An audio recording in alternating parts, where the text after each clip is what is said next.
For the third time in the last 4 weeks, we have another top 5 matchup in college football. And this one should live up to the hype just like the other two. We've got number 5 Georgia, the team that has reigned supreme in college football for the last few years, taking on number 1 Texas in their first year in the SEC. So the question now is, will Georgia take their second loss of the season in mid-October, or will we see another number 1 team go down this year? That's what we're here to answer today. So welcome back to the Gridiron Expert, guys. Here to break down one of the biggest games in the SEC, one of the biggest games of the entire season, Georgia and Texas in Austin. As always, please continue to like, comment, subscribe, share our videos, and of course, check out everything down in the description below. That includes our expert picks, some of the best college football and NFL spread picks in the entire country. Picks that are beating out over 80% of the national handicappers, not just right now at this very moment, but each of the last 6 years. We're beating out 80% of the national handicappers for each of the last 6 years. Doing so now, we're on an 8-2 run in our best bet section for college football. We're hitting nearly 67% of our best bets in the NFL. So if you want to win big with us for one of the lowest prices in the country for a full year-long subscription, 365 days, this is the place for you. Go sign up. The link down in the description below over on the gridironexpert.com. So let's dive into this game. We won't delay it any further, and we'll start on the offensive side of the ball with Georgia. Again, a Bulldogs team that did win back-to-back national titles. Could have had a third last year had they not lost to Alabama in the SEC championship game. The team that has, in some ways, become the new Alabama, the dynasty in college football. Kirby Smart, of course, doing a phenomenal job down in Athens, but this year feels a little different. The Bulldogs already have a loss in the regular season, having lost to Alabama in Tuscaloosa in what may be the game of the year. But now they've got another tough matchup in Austin against Texas. And this Georgia offense has been very, very good. They've been solid, averaging over 450 yards per game, 318 passing yards per game, but they're only averaging 134 rushing yards per game, which is 92nd in the country. So in recent years, and I know Carson Beck's a great quarterback. He's thrown for over 1,800 yards, 15 touchdowns, just 5 interceptions. He had a great season last year. He's having a great season this year. But typically, Georgia has a decent running game to complement their passing attack. And that hasn't happened this year. Hasn't been there. Trevor Etienne only has 335 yards and 4 touchdowns, and he's the leading rusher for the Bulldogs right now. They spread the ball out well. 7 players have at least 100 reception yards, led by Arian Smith. But again, this is an offense that hasn't seemed as efficient, that hasn't seemed as explosive. A Georgia team that isn't blowing people out of the water like we've been used to them doing. They had 2 turnovers against Mississippi State, arguably the worst team in the SEC, and Georgia only beat them by 10. I know the Bulldogs crawled into that game later in the game. Maybe the score made it look closer than it really was, but still, 41-31, allowing 31 points to the Bulldogs, not a good look. They had 4 turnovers in that game against Alabama. Yes, they nearly came back to win that game, but still, not very good. They are averaging 71 penalty yards a game, a lot of undisciplined play from Georgia this year. And my concern heading into this game, if you've watched Georgia football over their, 6 games they've played, they have gotten off to very slow starts. And you do not want a slow start on the road against the number 1 team in the country, a number 1 team in the country that absolutely deserves that top spot. If you take a look here, slow starts have kind of plagued Georgia. Yeah, they're winning games, but in the first quarter, they only led Mississippi State 10-3. At the end of the first quarter, only led by a touchdown. Against Auburn, they only led 7-3. Against Alabama, they trailed 21-0. It was 30-7 at halftime. They trailed Kentucky 3-0 at the end of the first quarter and didn't even take the lead against the Wildcats until there was 12:20 remaining in the game. They were tied at 0 against Clemson at the end of the first quarter and only led the Tigers by 6 at halftime. So this is not a Georgia team that has shown us that they can get off to fast starts. This is not a Georgia team that has shown that they can just take a game in control and run away with it. That's a bit of a concern going up against this good of a Texas team. So this offense has to get off to a stronger start if they want to beat Texas on the road. When you take a look at the Longhorns offensively, they are dominating. So Georgia is winning games, but they're not dominating. Texas is winning games, and they are dominating. They have won every game this season by at least 19 points. And I know what many people are going to say. You're going to say, well, their schedule hasn't been that tough. And to an extent, you're right. They beat Colorado State. Michigan is arguably their best win. The Wolverines aren't much of anything this year, but they did beat them by 19 on the road. Then they beat UTSA, ULM, Mississippi State. Texas won that game 35-13. Georgia only won 41-31. And then, of course, they crushed Oklahoma last week 34-3 in the Red River rivalry. So, again, the schedule hasn't been tough, but Texas isn't playing down to their opponents. They're not, starting slow. They're coming out, firing on all cylinders, building a massive lead, and then keeping their foot on the gas. They're averaging nearly 500 yards per game offensively, over 300 passing yards per game. And that's the beauty of Texas this year, right, is the ability to win a game through the air with whoever's under center. Arch Manning came in to replace an injured Quinn Ewers and looked great.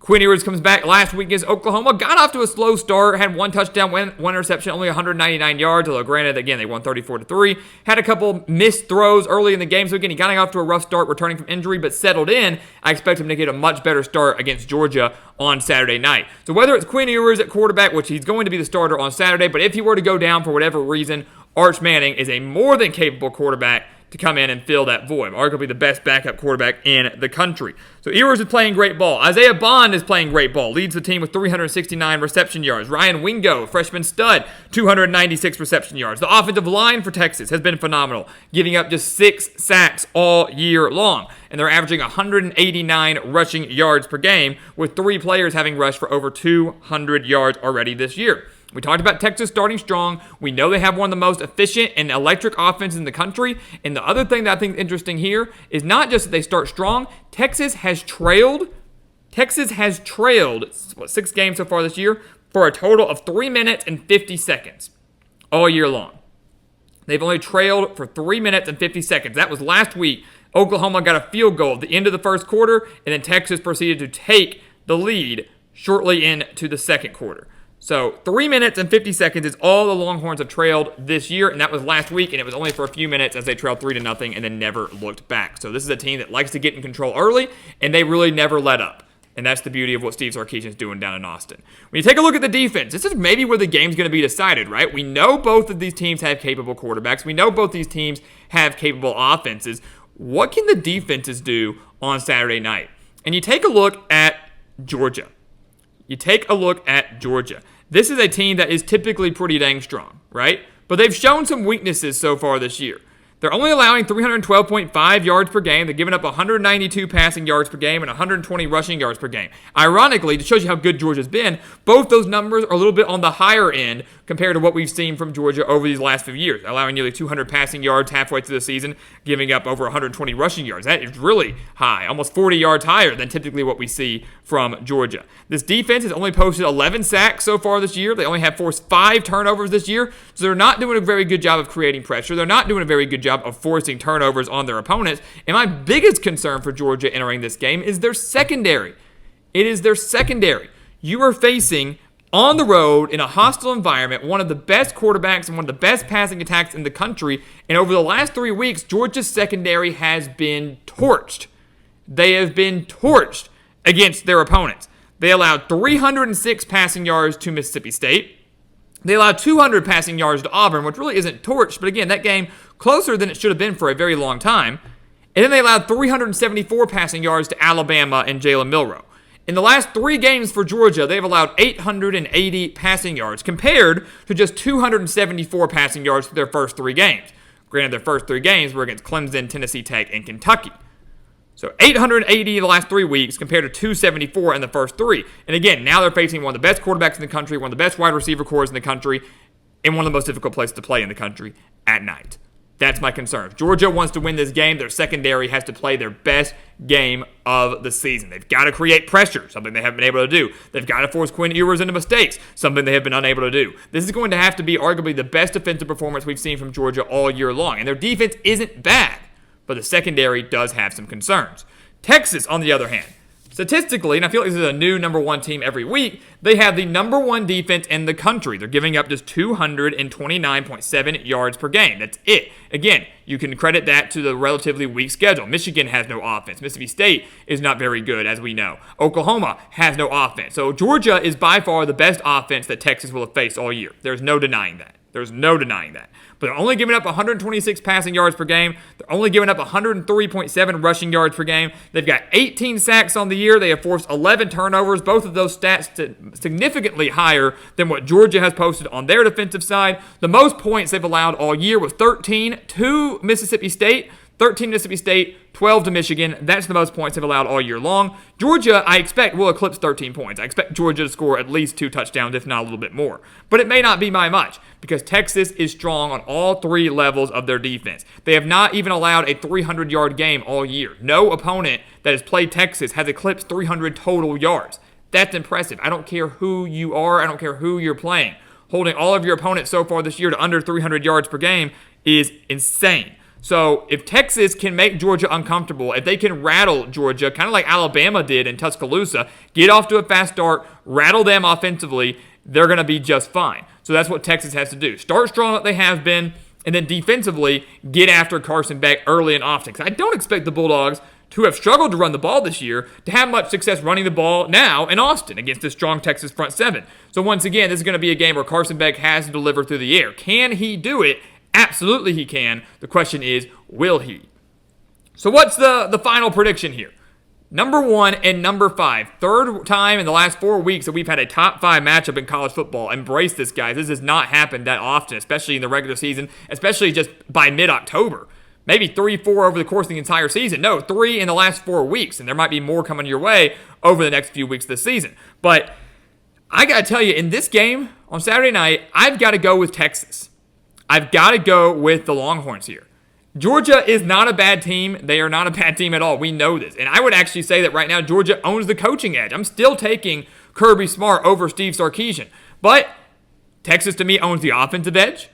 I like what they're doing offensively more so than Georgia. They're more balanced right now than Georgia is. Texas, to me, right now owns the defensive edge. The gap may not be that large between the Longhorns and the Bulldogs, but from what I've seen so far this year, definitely going with Texas. The Longhorns have home field advantage, which is massive. This is going to be an amazing environment on Saturday night. So while Kirby might own the edge over Sarkisian, I don't think that's going to matter entirely because Kirby Smart's not the one out there playing the game. He's not the one making the plays. He's not the one throwing the ball and catching the ball, and making the tackles and making the stops. He can only do so much. He'll have his team ready to go. This game will be close, but it's going to be Texas that prevails on Saturday night. They are going to beat Georgia by, I think, at least a touchdown. And they will send the Bulldogs to their second loss in the regular season in mid-October. Georgia still has to play Ole Miss. They've still got to play Tennessee. The schedule does not lighten up by any means, and the hunt for the playoff, their quest to get to the college football playoff, could be in jeopardy if they lose this game. And I think they are going to lose this game. The Bulldogs fall, maybe in shocking fashion to some. Texas wins, remains undefeated, remains the number 1 team in the country, and as of right now, remained the king, the top dog in the SEC.